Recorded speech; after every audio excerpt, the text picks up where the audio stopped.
Oh, hey there. How you doing? Oh, me? I'm doing alright. Hey guys, in today's video we're going to look at the Power Blade games for the NES. There were two games made in this series, both developed by Natsume and published by Taito. Two of my favorite names in NES gaming. Oh boy! We're going to start by looking at the first Power Blade game, and I wanted to talk a little bit about its Japan version as well. The first game in the series is much different when it comes to the Famicom versus the NES version. It got a bit of an overhaul before it made its way to us a year after its release in Japan. And when I say a bit of an overhaul, I mean a major. Let's start out by looking at the Japan release first, Power Blazer, released for the Famicom in 1990. Now firing this up, the first cutscene is the same, but instead of a buff Arnold Schwarzenegger dude, you're greeted by some fat Mega Man rocking some blue sweatpants and a nifty looking blue bike helmet. It looks like you took the short bus to this adventure. Well, just like the Power Blade game for the NES, you have 6 levels to venture through on your way to the final stage. So 7 stages in total, but the thing is, none of the stages are the same as in the US release. The stages in this game are linear and filled with lots of gaps and prey on precise jumps, some of what feel pixel perfect. You'll be greeted with classic disappearing and reappearing blocks like in Mega Man, and I found out for whatever reason, if you don't jump off these blocks perfectly, your controller input will be eaten, and you will fall below where you are greeted with obstacles or enemies that respawn. Enemies do drop health along with power-ups, but they are so few and far between you really need to learn to cherish the life you have. The power-ups will increase the range and power of your boomerang. Your boomerang operates on a force meter. When the force meter is full, your boomerang will travel further. Once thrown, your range meter becomes depleted, and the range of your boomerang is shortened. The force meter will not recharge until you stop attacking. This is a cool concept, and I did play a game for TurboGrafx called Legendary Axe that had this same mechanic. The problem with it in this game is the enemies are simply overpowered. It takes countless hits to kill anything. The enemies move so fast and are always in your face that this force meter concept becomes more of a burden than something of admiration.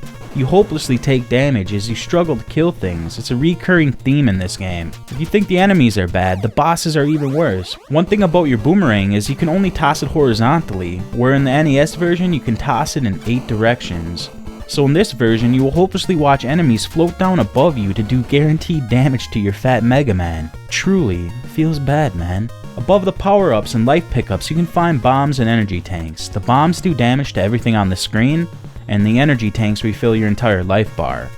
Power Blazer for the Famicom is a frustrating game, and in the end, it's not worth playing. Alright, so that's basically a briefing on where this game came from. For whatever reason though, somebody saw something in this game, and it was slated for localization, under the name Power Mission. Upon reworking this game though, they settled on the name Power Blade. So let's have a look at that. Power Blade. Out with the linear stages, out with the disabled Mega Man, out with the poor controls. In with Arnold Schwarzenegger, in with newly designed stages, and great controls. Power Blade for the NES, released in 1991, is a fantastic improvement from Power Blazer. They successfully rehashed this game and made it worth playing.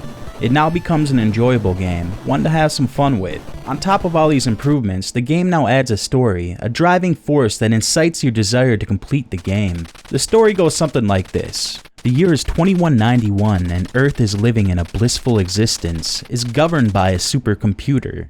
One day something goes wrong with the supercomputer's master control program. Chaos ensues and people panic. Whatever do you do?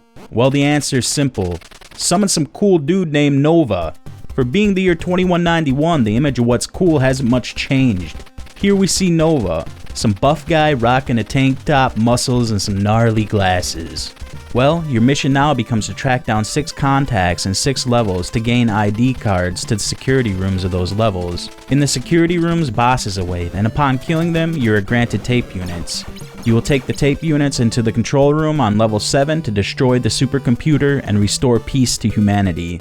Well, the story leaves much to be desired and many questions that need answers. But did you expect anything more?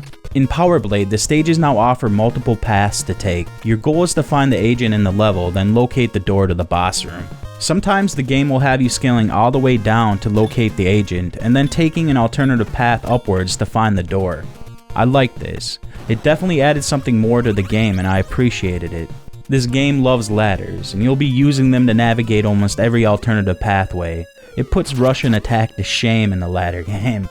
Most every enemy sprite has changed, and the enemies now become easier to kill. The force meter is still a function in this game, except now it charges quicker, and your attack moves in 8 directions, which makes for a great experience compared to the one we knew in Power Blazer. The amount of disappearing Mega Man blocks were cut down significantly, and the pixel-perfect jumps were removed. You will still have to make some precise jumps, and I did fall down a couple pits mistiming them, but they're much more manageable. In this game, however, if you fall down a pit, you die, where in the other game, you would be at the stage below. In the end, I'm not sure which method is more forgiving, certain death, or the frustration of climbing back up the shit show of the level to try the jump again. The power-ups in this game are all the same, but instead of hearts dropping to recover life, you now will pick up hamburgers. America! There are 3 power-ups to your boomerang, the blue boomerang, which does more damage than the standard, and the red boomerang, which is the most powerful. On top of those 2 upgrades, there is an icon you can pick up which allows you to throw more than 1 boomerang. Besides life and power-ups, you will find a star that will increase your force meter. The more force, the longer your boomerang reaches, just like in Power Blazer. Then you have grenades and energy tanks. The grenade works just like the bomb did, and the energy tank is the same as in the Japan version. Now all this talk about grenades and boomerangs, you may be asking yourself, late night retro, why is this game called Power Blade? Well, the answer, my friend, lies in the all-new upgrade, the metal suit.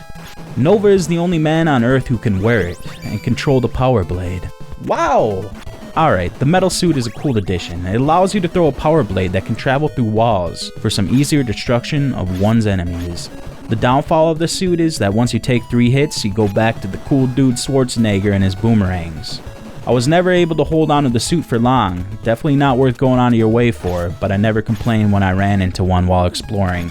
And that about sums it up. Power Blade was a great improvement, and definitely an NES game worth playing. A special recommendation goes out to those who may be new to the NES or re-exploring its library. This game creates enough of a challenge, but not an over-the-top one. The bosses are mildly difficult, the controls are great, and in the end, it's a very forgiving and enjoyable game. On top of all of that, this game sincerely had some of the most pleasant music I have experienced.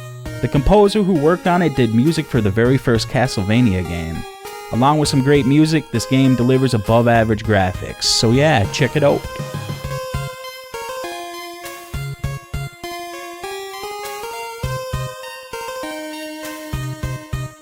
Alright, thanks for sticking around guys. Lastly, we'll look at Power Blade 2, released in 1992. Now the US and Japan version is the same on this one. There is no surprises or alterations. In fact, most everything in this game remains the same from the first Power Blade. All the power-ups and such will seem quite familiar, however they did switch some things up. Nova can now slide like this was Mega Man 3. Wow! They removed the grenade, but elaborated on your metal suit. In this game you can collect 4 different suits. These suits can be equipped and changed at any time, whether you're midway in a level or fighting a boss. While wearing a suit, your weapon becomes the Power Blade, and each suit grants a unique ability. Let's run over the 4 suits quick. In level 1 you collect the Newt suit, which will allow you to climb up walls and hang from ceilings. In stage 2 you collect the Wet suit. By wearing this suit, you move with great speed and navigate through waters without any penalties. In stage 3 you will find the Rocket suit. This will allow you to jet through the air to navigate upwards or float above the bottom of stages. In stage 4 you collect the Patriot suit. This mighty suit is the product of the most advanced engineering available. 2 orbs fly around the suit, absorbing the fire of your enemies. Now to obtain these suits, you will enter doorways, placed halfway or so throughout the level. You will fight the same boss in all these doors. It's the Charizard looking boss from the second sector in the first game. They switched the way he moves around every fight, but he's the guy to kill in the first 4 levels to unlock your suits. While wearing a suit, your energy bar will begin to deplete itself. To get more energy, you can collect small energy packs which drop from enemies, and large ones which you'll find placed throughout levels. The small ones refill a limited amount of your energy bar, while the large one will remain in your inventory, and when your energy bar runs out, the game will spend it to refill your energy to full. The suits definitely make navigating through the levels and boss fights easier. It's possible to skip collecting them, but I wouldn't recommend it. Now truthfully, this game is kinda neat and has some good things going for it, but I didn't like it whatsoever. Here's the problems I have with this game. First off, it's now dictated by auto-scrollers. Every damn level has some sort of auto-scroller or some form of device or mechanic that slows down the gameplay, whether it be a platform that moves along a set path, rising lava that causes you to stop in your tracks, spinning fans that you wait to stop spinning, spikes lowering from the top of the stage causing you to sit and be weary, quicksand hindering your movement, or just plain simple vertical auto-scrolling. It's a nuisance and a burden. Most every one of these auto-scrollers has some element to it that will kill you in one hit, or the classic die by falling down the hole because you didn't wait for the screen to scroll down far enough. Not to mention the pace of these auto-scrollers is god-awful, some of the slowest panning of screens I've ever seen. And the thing is, you can die like a screen or two after you finish one, and you'll have to go back and play through it again. Dying after them, you'd think, well, at least that's over with, what a waste of time. The problem is that this game's checkpoint system is so bad that it places you at the beginning of the level nearly every single time, forcing you to play through this shit again. I got so sick and tired of waiting for the game to scroll where I wanted it to end up. The biggest downfall in my opinion is auto-scrollers in NES games. I never want a game to dictate my pace, and this game is downright famous for it. On top of that, the drops have been nerfed, spawn less frequently, the time limit has been decreased, it goes back to linear stage design, and the game just ultimately ends up being a disappointment because of it. Navigating through levels and destroying robots is no longer fun to me in this sequel. It's a shame because overall they packed this game with more great music, refined graphics, and even smoother gameplay. It's just discouraging how they decided to execute everything else around that. Now I am being critical, but if patience is something you thrive on and auto-scrollers don't bother you, this game may be right up your alley. This game is a testament of trial and error accompanied by patience in the highest degree. I don't think I'll ever be playing Power Blade 2 again. It's not my cup of tea, and it becomes a middle-of-the-road game simply because of its hindrances. And alright, people of the internet, that sums up my review on the Power Blade series. As far as I'm concerned, you can skip the Famicom version, Power Blazer, skip Power Blade 2, but play the first Power Blade. That game was actually pretty fun. This has been Late Night Retro. Thank you for watching. Until next time.